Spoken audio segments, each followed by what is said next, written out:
चलिए, सबने गुडविल का एक चार्ट बनाया था at the time of admission, if I am not wrong children, और चार्ट में दो कंडीशंस आपने लिखी थी। एग्जैक्टली वही काम आप यहाँ पे भी करने जा रहे हैं। What were the two conditions that we wrote, children, while preparing the chart earlier?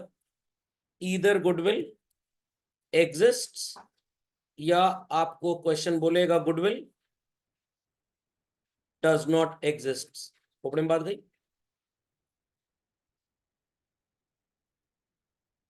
अगर गुडविल एग्जिस्ट करती थी बच्चों, तो हम क्या स्टोरी अप्लाई करते थे? We use to write off, और राइट ऑफ की एक जर्नल एंट्री आपको पढ़ाई गई थी। It was old partners capital, और अगर फिक्स मेथड है तो क्या लिखेंगे चिल्ड्रन? Current account debit. याद आ गई एंट्री चिल्ड्रन? एंट्री याद आई to goodwill account, and this was performed at book value in which ratio children? Old profit sharing ratio। But थोड़ा सा स्टोरी में ट्विस्ट है। रिटायरमेंट में आप ओल्ड पार्टनर्स बोले या ऑल पार्टनर्स बोले, बात एक ही है। Is that clear? और उसके बाद अब जब ये गुडविल पूरी तरह से ध्वस्त हो चुकी है चिल्ड्रन, ये बुक्स में एग्जिस्ट ही नहीं कर रही, इस एंट्री को करने के बाद आपकी कंडीशन ऑटोमेटिकली ट्रांसफॉर्म होके किस तरह की कंडीशन में कन्वर्ट हो गई चिल्ड्रन? डज नॉट एग्जिस्ट में। तो यहां पे आप बीच में लिख भी लीजिए, गेट्स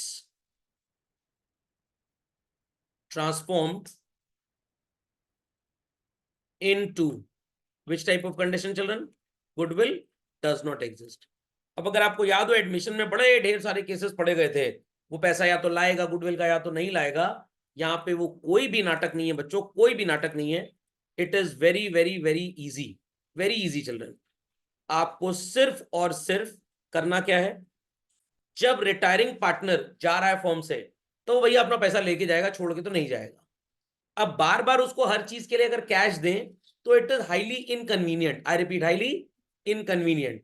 तो भाई पहले पूरा पैसा अपना हिसाब कर लो कितना है, how much capital you are going to take back, कितना तुम्हारा बिजनेस का प्रॉफिट लॉस होगा, कितना तुम्हारा रिवैल्यूएशन का प्रॉफिट लॉस होगा, कितनी तुम्हारी गुडविल है, कितना तुम्हारा एक्यूमुलेटेड गेन लॉस है, तुम पूरा देख लो अपना।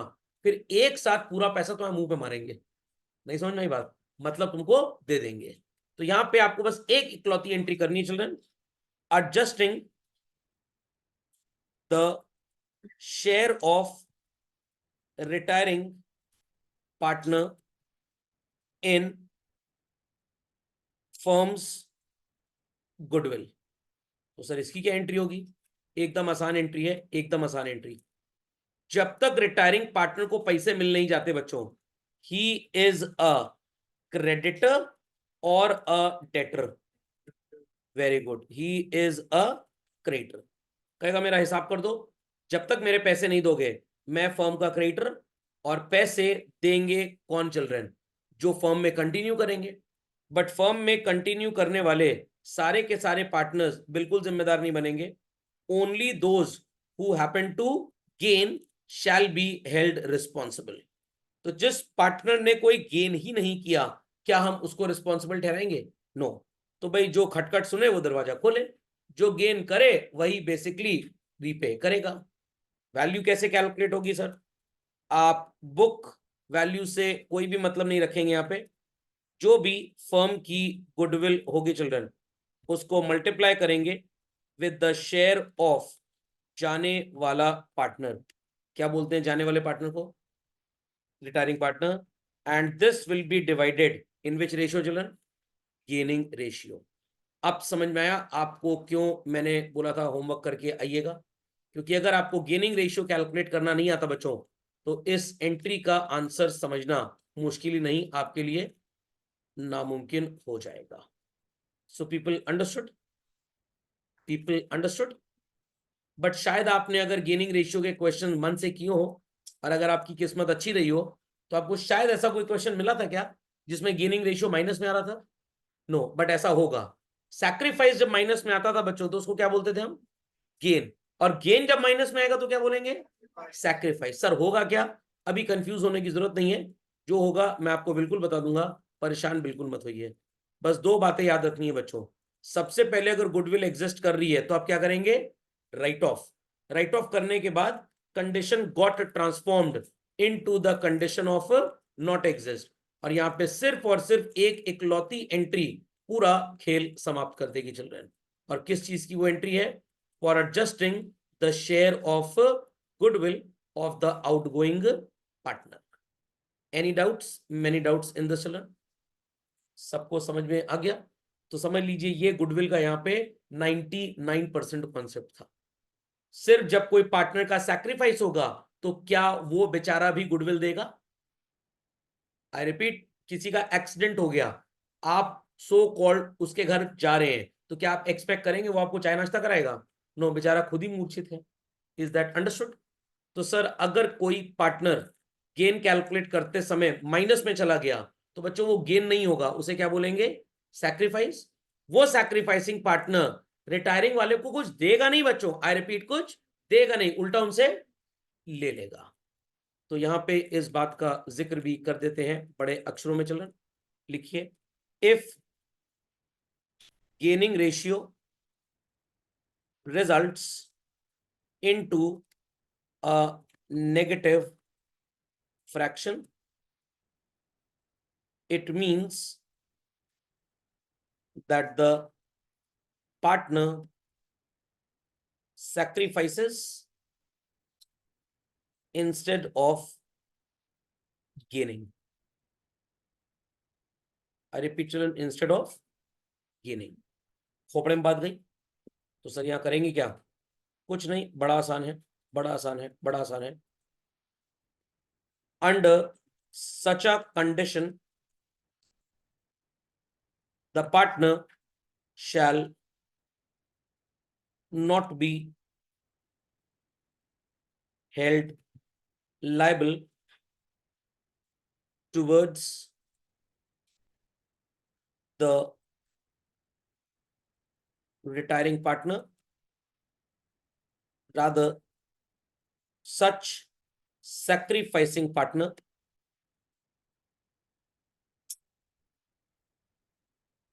will be compensated as below. इस पार्टनर को भी आपको कॉम्पनसेट करना पड़ेगा चिल्ड्रन, और कौन इस पार्टनर को कॉम्पनसेट करेगा?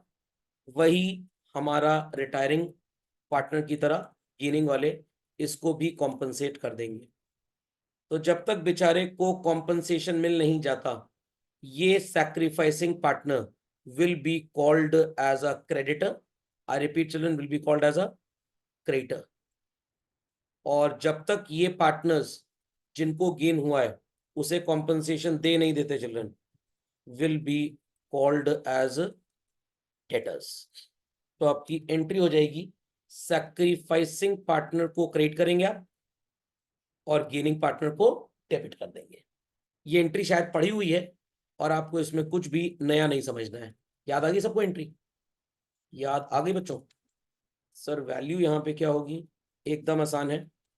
फर्म्स गुडविल मल्टीप्लाई करेंगे आप इसको चिल्ड्रन फ्रैक्शन ऑफ सैक्रिफाइस से, and then it is divided in GR। Entry नजर आ गई सबको बच्चों? एंट्री नजर आ गई सबको भाई? पक्का? कोई एंट्री में डाउट किसी को?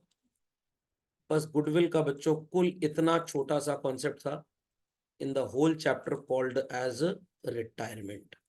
एकदम आसान कॉन्सेप्ट है गुडविल का, एकदम आसान। चलते चलते एक बात का जिक्र और हो जाए तो और अच्छा लगेगा आप लोगों को। कर लिया जाए जिक्र भाई कि ना किया जाए? कर लिया जाए। In this entry and in this entry, do you find any similarity children? क्या सिमिलैरिटी नजर आ? Gaining partner. गेनिंग पार्टनर दोनों में क्या है चिल्ड्रन? क्या है? डेबिट है। तो बच्चों अगर दोनों एंट्रीज में आपको नजर आ रहा है कि गेनिंग पार्टनर डेबिट है, तो क्या एंट्री को कंपाउंड नहीं कर सकते? कर सकते हैं कि नहीं कर सकते? कर सकते हैं। तो चलिए झटपट पास कर लें। What is called as compounding the entries. क्या जवाब होगा बच्चों जब आप कंपाउंडिंग करेंगे? Any guesses? दोनों जगह गेनिंग पार्टनर वाज डेबिटेड, तो आप गेनिंग पार्टनर को क्या कर देंगे बच्चों? डेबिट कर देंगे। और क्रेडिट किसको करेंगे? रिटायरिंग पार्टनर को एज वेल एज चिल्ड्रन। और किसको क्रेडिट करेंगे आप? सैक्रिफाइसिंग पार्टनर को। खोपड़े में बात गई। तो जैसे वहां पे हमने कंपाउंड एंट्री की थी बच्चों, यहां पे भी हम एंट्री को कंपाउंड कर देते हैं। समझ में आ गया? समझ में आ गया? तो while doing the question in reality you are not supposed to pass separate entries children, rather आपको एंट्रीज को क्या करना पड़ेगा? कंपाउंड करना पड़ेगा। ये थी पूरी स्टोरी गुडविल की। तो एक बार चीजों को फिर से रिवाइज कर लेते हैं। सबसे पहले अगर आपको कॉकरोच नजर आता है तो आप उसके ऊपर हमला कर देते हैं और चट्ट से उसे मार देते हैं। क्या कर दिया आपने कॉकरोच को? Right of. Is that clear? अब कॉकरोच का जो शेर है नाली में जाने का वहां चला जाएगा, बट जाते जाते रास्ते में आपको चोट लग गई तो आप भी डॉक्टर के पास चले जाएंगे। तो बस कुल 3 एंट्रीज में पूरी गुडविल रिटायरमेंट में सिमट जाती है। Fundamental is understood? Fundamental chapter नहीं, इसका fundamental logic. But it clear? Do it झटपट फास्ट। चलिए बच्चों, सबने लिख लिया इसको? चलिए let's have a question on this children. आपको नजर आ रहा होगा एक एग्जाम्पलरी क्वेश्चन चिल्ड्रन। सेम अब हमारे 3 पार्टनर्स हो गए, राम, श्याम एंड भरत को भी ले लिया। 4:3:2 में प्रॉफिट शेयर कर रहे थे लोग। श्याम रिटायर कर गया एंड फर्म की गुडविल कितनी है चिल्ड्रन? 90,000 रुपीज। समझ में आ गया? Who retires children? श्याम, जिसका शेयर कितना है फर्म में? 3/9। तो 90,000 का 3/9 कितना आ जाएगा बच्चों? 30। जब तक श्याम को पैसा दे नहीं देते ही stands to act as what children? Creditor. और गेनिंग रेशियो तो आपका भाई वही आएगा जो आपको पता है। और जब तक ये लोग पैसा दे नहीं देते they stand to act as what children? Debtor. और आप किस रेशियो में इस 30,000 को डिवाइड करेंगे बच्चों? गेनिंग रेशियो में। तो ये चीज जानना बहुत जरूरी है आपके लिए। आई रिपीट, ये चीज जानना बहुत जरूरी है आपके लिए कि आप डेटर किसको बोल रहे हैं और क्रेडिटर किसको बोल रहे हैं। समझ गए इस बात को? समझ गए इस बात को? चलिए let's have question number 1 children. Question number 1 आपके सामने है। ए बी सी पार्टनर्स है, 1:2:3 में शेयर कर रहे हैं। फर्म की गुडविल 1 लाख है, बी रिटायर कर गया। तो बच्चों बी का शेयर क्या है फर्म में? 2/6। 2/6 को रिड्यूस करेंगे तो कितना आ जाएगा? 1/3। और 1/3 का सो कॉल्ड 1 लाख कैलकुलेट कर ले, मतलब 1 लाख का 1/3 क्या आंसर आएगा चिल्ड्रन? 33,333। अकल है आपके पास, आप ढेर सारा होमवर्क कर चुके हैं, तो आपको ये बात बहुत क्लियरली समझ में आ जाएगी कि जो एनपीएसआर होगा चिल्ड्रन ए और सी के बीच में, दैट विल बी व्हाट? 1:3। और इनका जीआर भी कितना आएगा चिल्ड्रन? 1:3। बट आप इस तरह के छोटे क्वेश्चन में कैलकुलेशन एग्जाम में दिखाएंगे, सिर्फ बड़े क्वेश्चन में आप जुगाड़ इस्तेमाल करेंगे कि अगर केस 1 है तो जो पीएसआर है रिमेनिंग पार्टनर्स का वही गेनिंग है, और अगर केस 2 आ गया तो रेशियो ऑफ एक्विजिशन है। Is that clear? चलिए, तो एंट्री में डेटर किसको बनाएंगे बच्चों आप लोग? A and C. और क्रेडिटर कौन बनेगा? बी। एनी गेसेस क्या एंट्री होगी children? A is capital account debit, C is capital account debit to B is capital account. तो बी में तो यही आ जाएगा 33,333 चिल्ड्रन। यस और नो? और ए और सी में कितना आएगा सर? 1:3 में डिवाइड करेंगे तो ए में आएगा 8,333 और बी में आ जाएगा, सॉरी सी में आ जाएगा 25,000 रुपए, और यहाँ पे 33,333 आ जाएगा। Was it a very great rocket science children? नहीं समझे बात को? समझ गए? क्वेश्चन नंबर 2 में पार्टनर्स हैं, सेम रेशियो है, गुडविल 2 लाख है। कौन रिटायर कर रहा है यहाँ पे भी बच्चों? बी रिटायर कर रहा है। बी का शेयर 2/6 है, 2/6 को रिड्यूस करेंगे तो कितना आएगा? 1/3। 2 लाख का 1/3 कितना हो जाएगा? 66,667। अब यहाँ पे बच्चों गुडविल बुक्स में अपीयर कर रही है तो जब गुडविल बुक्स में अपीयर करती है तो हम सबसे पहले क्या काम करते हैं बच्चों, राइट ऑफ करते हैं।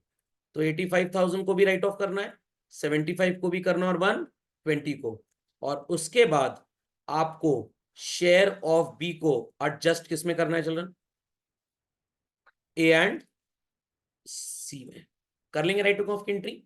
तो आप राइटिंग ऑफ की एंट्री करिए, मैं भी साथ साथ करता हूं। क्या एंट्री होगी गुडविल को राइट ऑफ करने की children? A is capital account debit, B is capital account debit, C is capital account debit to what, goodwill. कितनी गुडविल की वैल्यू फर्स्ट केस में दी गई है हमको बच्चों? What is the value given for goodwill in first case children? 85,000। चलिए second case में कितनी वैल्यू दी गई है गुडविल की? 75। सेम जर्नल एंट्री हो जाएगी, A is capital account debit, B is capital account debit, C is capital account debit to what children, goodwill. And यहां पे कितना राइट ऑफ करेंगे आप? 75। और थर्ड केस में भी same entry, A is capital account debit, B is capital account debit, C is capital account debit to goodwill. How much? 120। I hope so सबको clear है। ओपीएसआर में राइटिंग ऑफ चलती है हमेशा। और इसके बाद आप शेयर एडजस्ट करेंगे मिस्टर बी का, और किसकी जिम्मेदारी होगी बी को गुडविल देने की बच्चों? A and C the gaining partners. तो your entry would be A is capital account debit, C is capital account debit to B is capital account. Exam में वैसे तो इस तरह के क्वेश्चन नहीं आते हैं, बाई चांस आ जाएं तो आप बस लिखेंगे additional entry in every case will be, फिर ये वाली एंट्री पुट कर देंगे क्योंकि ये एंट्री हर केस में होनी है। 66 667 will be given to B children, और 1:3 के जीआर में इसको डिवाइड कर लेते हैं। तो ये आ जाएगा 16 667 and this would be how much? 50,000। ओपीएसआर में बांटते हैं वैल्यूज को चिल्ड्रन, 85,000 को, तो ये आएगा 14,167, दिस वुड बी 28,333, और सो कॉल्ड ये आ जाएगा 42,500। People understood how did we get this? 75,000 रुपए को बांट लेते हैं चलो ना, इसका आ जाएगा 37,500, देयर आफ्टर इसका आ जाएगा 12,500, और इसका आ जाएगा 25,000। थोड़ी अकल भी लगाया करिए, 3/6 जिसको देना उसको आधा देना बच्चों, तो 75,000 का आधा 37,500। ठीक है, अब आधे का आधा कर दीजिए, सॉरी उसको 3 से डिवाइड कर दीजिए, क्योंकि इसका 3 था इसका 1 था, तो 12,500 आ गया। इसका 2 है तो उसको डबल कर दीजिए, तो आपका कैलकुलेशन फास्ट रहेगा। समझ गए? समझ गए? 1,20,000 को भी डिवाइड कर देंगे, तो ये भाई साहब 20,000 रुपए झेलेंगे, ये 40 और ये 60। यहां तक की कहानी सबको गुडविल की समझ में आ गई बच्चों? Any queries to anybody? पक्का? चलिए झटपट इसको कंप्लीट करें।